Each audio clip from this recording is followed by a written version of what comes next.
And one of my favorite pieces of kit is this Hill People Gear Snubby Runner's kit bag. And here's why I really like it.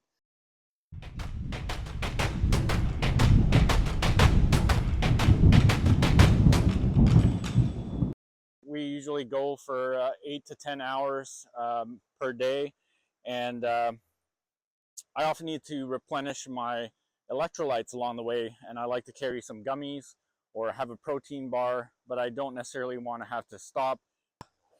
If I need to have a snack, I just go in here and just grab my protein bar or my gummy bears. Or not a huge fan of keeping things in my pockets because they break the profile.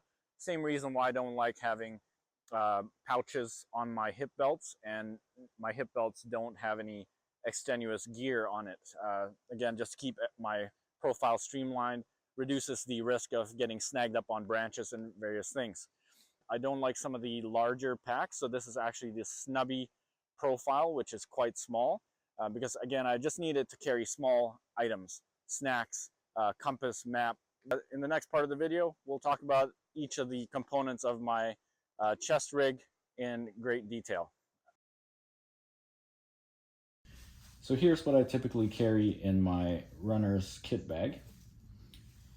On the outside, you'll see my radio with my mic, which I would attach to the outside of the strap or onto the backpack strap.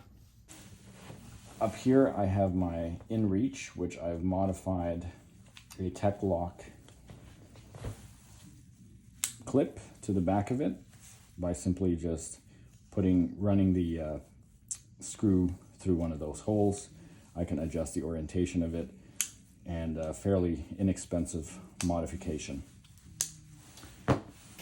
Modified the original kit bag with this laser cut Molle panel to be able to accept various Molle compatible attachments, such as the Juggernaut PALS adapter. Here we have my Juggernaut case with my phone on it. As you can see, it has the wide angle lens exposed so that I can take some POV video as I'm moving, so I do like that. And then should I need to check out my navigation, because I do use the AllTrails app for navigating, I can just flip it down and be able to see where I am on my route. Also modded this kit bag by putting 2 eyelet grommets on the bottom and running 2 bungee shock cords to be able to attach. I could attach a can of bear spray there, but in this case I've used it to attach my tourniquet. It doesn't take much to modify the kit bag to do that. It's a simple modification, but it works quite well.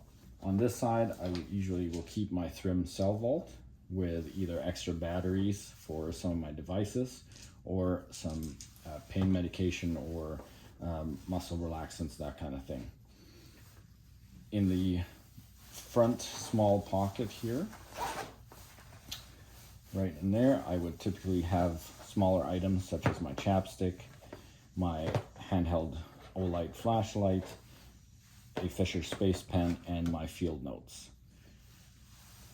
In the main pocket, this is where I'll keep some of the larger items, such as a package of wet wipes and the various snacks that I'd have. I typically bring a protein cookie or some gummy bears and maybe some jerky. I'll also keep my compass in there.